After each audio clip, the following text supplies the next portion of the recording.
Esa noche, el mismísimo diablo cruzó la puerta de un taller olvidado por Dios. No fue un sueño, no fue un delirio, fue real. Una historia tan escalofriante que ha pasado de generación en generación en mi familia. Y hoy, por primera vez, te la contaré como la escuché yo, con cada palabra exacta que mi abuelo me susurró una tarde de tormenta. Él se llamaba Julio. Nació en un pueblo tan pequeño que no aparecía ni en los mapas. Un rincón de tierra rodeado de árboles torcidos, caminos de tierra y supersticiones antiguas. La gente ahí crecía con miedo. Miedo a lo que no se ve, pero se siente. Desde niño, a Julio le metieron una idea en la cabeza. El sábado santo no se trabaja. Jamás. Porque ese día, según la tradición, el infierno se abre y los espíritus, los más oscuros y maliciosos, caminan entre nosotros buscando algo o a alguien. Y aunque Julio fue criado bajo esa advertencia, con los años se volvió escéptico. La pobreza no perdona y el hambre hace que uno deje de creer en cosas que no puede ver. Así fue como una noche, por necesidad más que por valentía, rompió la única regla sagrada de su infancia. Tenía su propio taller de calzado en una construcción humilde, a las afueras del pueblo.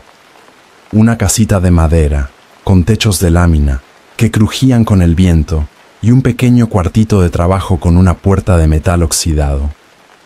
Esa madrugada, exactamente a las 3 en punto, Julio encendió el foco amarillo del taller, puso su vieja radio de perilla y comenzó a recortar suelas. El sonido de la cuchilla, la música suave de boleros, el olor a cuero viejo, todo parecía normal, hasta que algo cambió.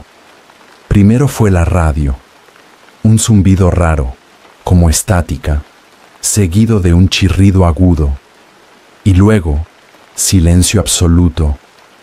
No encendía más. Intentó revisarla, golpearla, mover los cables. Nada. Luego fue la luz. El foco comenzó a parpadear como si algo lo apretara desde adentro. El ambiente, de pronto, se volvió denso, como si el aire pesara. Y entonces, 3 golpes secos en la puerta de lámina. ¿Se puede?, dijo una voz de hombre, grave, profunda, sin emoción. Mi abuelo se paralizó. No esperaba a nadie. Nadie lo visitaba a esa hora, y mucho menos en esa fecha.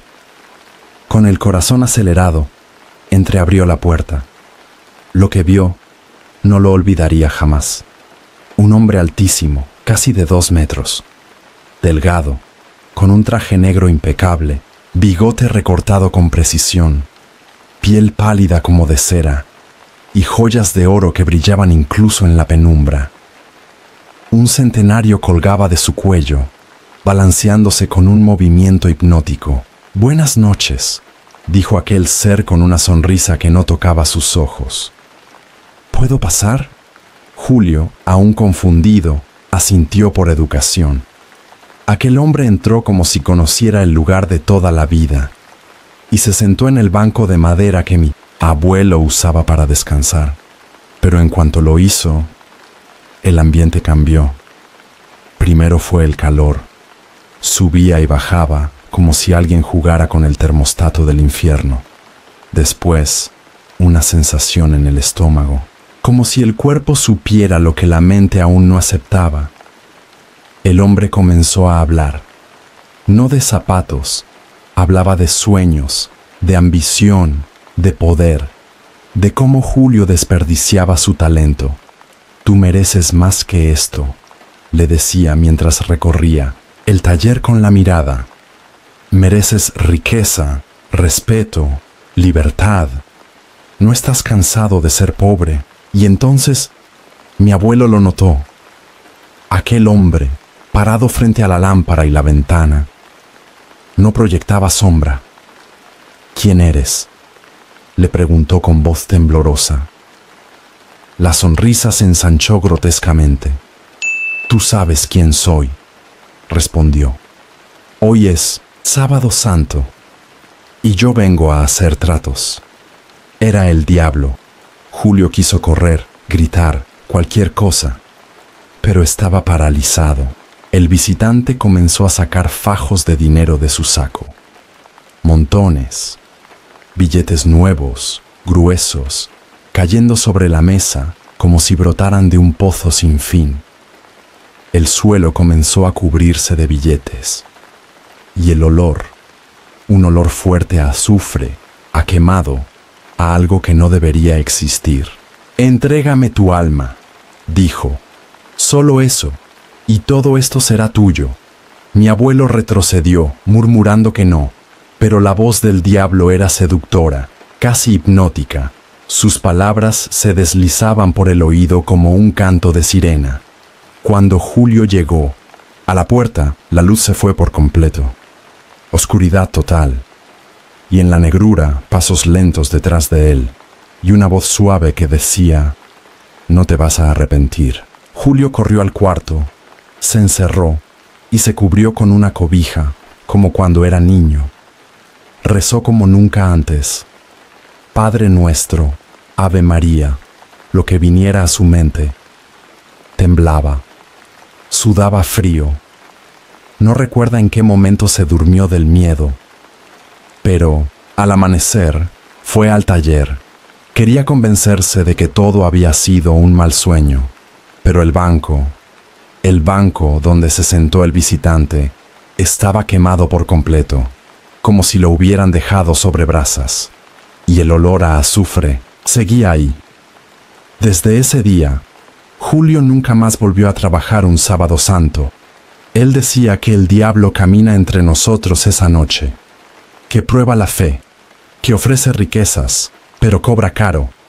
Y si tú, al igual que él, crees que puedes jugar con lo sagrado, tal vez un día, cuando menos lo esperes, alguien toque a tu puerta.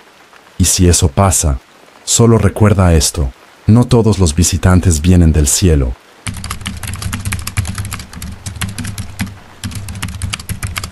Lo que vimos esa noche no era humano, y desde entonces nadie ha querido volver a ese rancho. Era el verano del 2016. Yo tenía 14 años y, como cada año, mis papás me mandaron con mis tíos al rancho de la familia. Un lugar perdido entre montañas, con caminos de terracería, donde la señal de celular simplemente no existe, y donde el tiempo parece haberse detenido. La casa principal era enorme, de esas construidas hace más de 100 años, con techos altos, pisos de madera crujiente y habitaciones conectadas por pasillos oscuros. Allí pasábamos semanas enteras, lejos de todo. Conmigo iban mis dos primos, David y Leo. Siempre la pasábamos bien.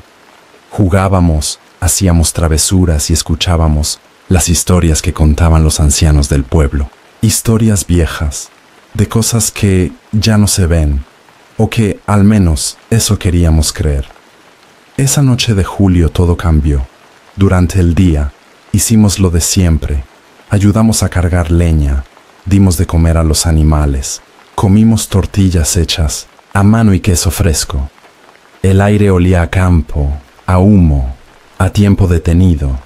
Pero apenas cayó el sol, los tíos apagaron todas las luces. En esa casa había una regla estricta. Después de las 7 de la noche, nadie debía andar caminando, hablando fuerte o encendiendo lámparas. Porque las cosas del monte se molestan, nos decía la tía con voz baja. Y si se enojan, te siguen. Ya estábamos acostumbrados a esa tradición rara, pero esa noche teníamos ganas de asustarnos. Así que nos quedamos despiertos, escondidos bajo las cobijas, con una linterna de pilas y un par de sodas que habíamos guardado.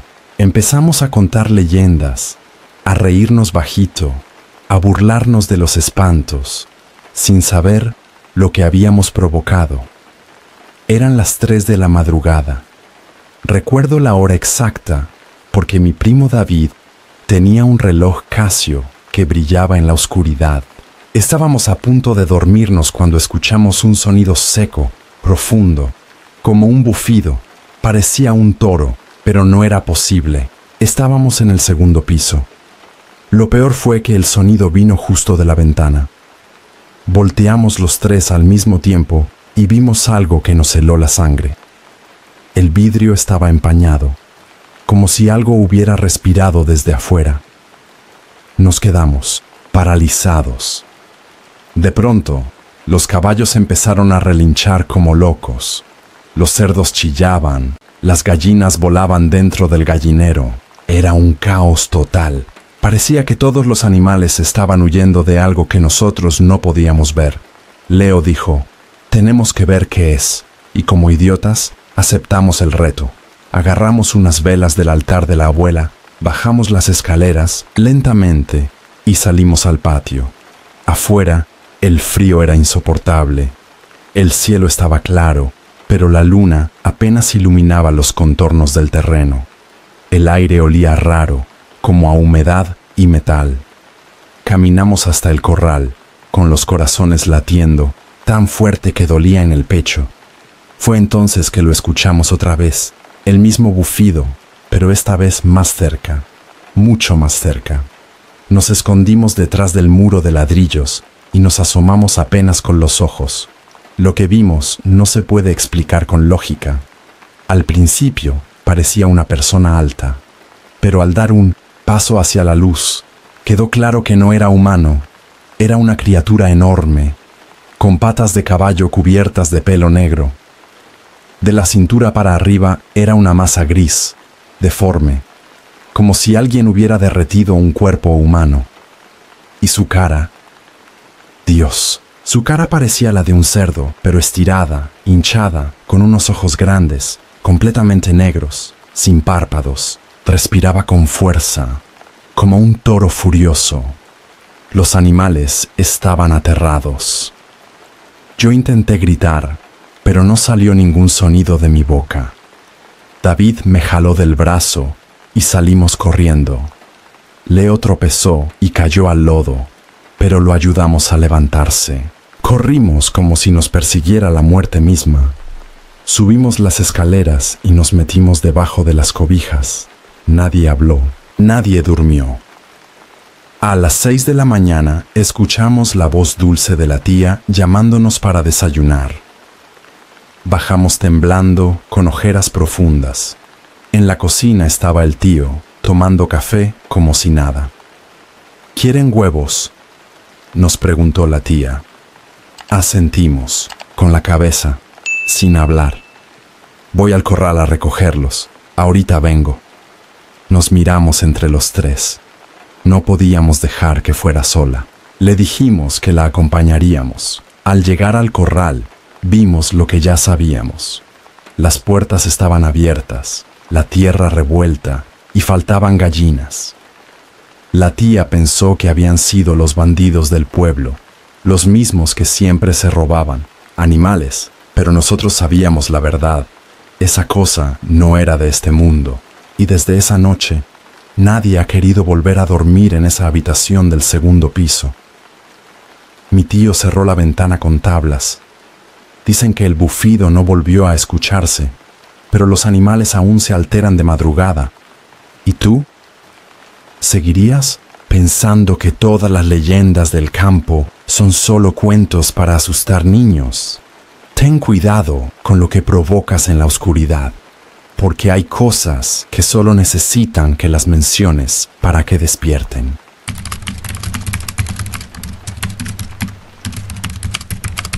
El mar no es solo agua, a veces es una puerta, no es una metáfora, no es un poema, es lo que me dijo una anciana pescadora en el norte del Perú, después de contarme algo que cambió para siempre mi forma de ver el mundo. Mi nombre es Diana, y esto que estás por escuchar es real. Hace algunos años, durante unas vacaciones de Semana Santa, decidí hacer algo que normalmente no hacía: desconectarme del mundo. Apagué mi celular, pausé las redes y me fui sola, sin nadie, a una playa escondida en la costa de Piura, un lugar calmo, sin turistas, sin vendedores ambulantes, solo mar, viento y cielo. Llegué un miércoles. El hotel era modesto, pero limpio, y estaba justo frente al océano. Desde la terraza se escuchaban las olas rompiendo suave, como un susurro constante. Me sentí en paz, como si ese lugar me estuviera esperando. Los 2 primeros días pasaron sin nada fuera de lo común. Caminatas, comida marina, tardes dormitando en la hamaca. Pero el tercer día, algo cambió. Esa noche simplemente no pude dormir. Eran las 2 de la madrugada. Afuera, el viento soplaba tibio, con ese olor salado que solo entiendes si has vivido cerca del mar. Me puse una camiseta, unas sandalias y salí a caminar por la playa. El cielo estaba claro, con miles de estrellas. El mar parecía más oscuro que de costumbre. La arena, tibia. La orilla, solitaria. Caminé durante unos 20 minutos, hasta que llegué a una parte menos cuidada, más salvaje. Había un pequeño cartel oxidado que decía: zona no segura, playa rocosa, evitar paso nocturno. Pero no vi peligro, solo más playa, más cielo. Crucé sin pensarlo. Fue ahí donde todo empezó. Me senté en una roca mirando el horizonte. Apagué todo pensamiento. Cerré los ojos por unos segundos y entonces lo sentí. Un zumbido, profundo, sordo, como un sonido que venía desde el fondo del mar. Pensé que era un barco o un generador eléctrico, pero aquel sonido no tenía una fuente visible y lo peor, no paraba. Subía de intensidad, poco a poco, como si se acercara. Abrí los ojos y frente a mí, el mar cambió de color. A unos metros de la orilla, el agua dejó de ser negra y se volvió verde, pero no un verde normal. Era un verde eléctrico, brillante, como si alguien hubiera encendido luces bajo el océano. El zumbido vibraba en el aire y en mi cuerpo. Lo sentía en el pecho, en la piel, en los dientes. Y entonces apareció. Una esfera gigante emergió del agua, sin hacer olas, sin salpicar. Flotaba a unos centímetros sobre la superficie. Era perfecta, brillante. No tenía un solo borde visible. Su superficie parecía metálica, pero cambiaba de color con cada segundo. Azul, rojo, plateado, blanco, como si respirara. No hacía ningún sonido, solo ese zumbido grave que lo envolvía todo. Mi cuerpo no reaccionó con miedo, no grité, no corrí, solo observé. Era como mirar algo que tu mente no entiende, pero tu alma reconoce. Algo que no pertenece a este mundo, pero tampoco es ajeno. La esfera empezó a girar lentamente, como si escaneara el mar. Una luz dentro de ella pulsaba con cada vuelta, y por un instante sentí que me estaba mirando. No tenía ojos, no tenía rostro, pero lo sentí, como si supiera exactamente dónde estaba yo. Y entonces, en un parpadeo, salió disparada hacia el cielo. La velocidad fue tan brutal que el aire pareció romperse. No dejó humo, no dejó rastro, solo un silencio que pesaba más que el ruido. Volví a mirar el agua y ya no había luces, ya no había zumbido, solo mar. Volví al hotel caminando. No lloré, no temblaba. Lo único que sentía era una especie de éxtasis. No era miedo, era otra cosa. Una certeza profunda de que acababa de presenciar algo que no debía ver. Al día siguiente, intenté contarle a una pareja que conocí en el desayuno. Se rieron. Dijeron que seguro fue un dron, que el insomnio me jugó una mala pasada.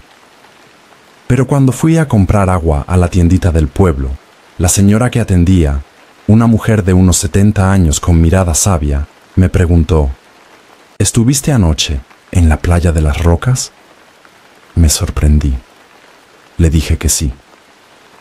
Ella bajó la voz y me dijo, el mar ahí no es normal. Esa zona la cuidan los antiguos. Lo que viste no era para ti, pero te dejaron ver. Le pregunté a qué se refería. Me miró y dijo, a veces, en Semana Santa, cuando la tierra calla y el cielo observa, ellos cruzan. No vienen del espacio, vienen de otro lado, más cerca de lo que crees. Volví a Lima 2 días después, pero esa frase me persigue hasta hoy. Ellos cruzan. Desde entonces, no he vuelto a ver algo parecido. Pero cuando cierro los ojos, aún escucho ese zumbido. Y cuando estoy frente al mar, a veces creo que si me quedo callada el tiempo suficiente, puedo sentir que algo me está mirando, desde abajo, porque el mar no es solo agua, es una puerta, y algunas noches se abre.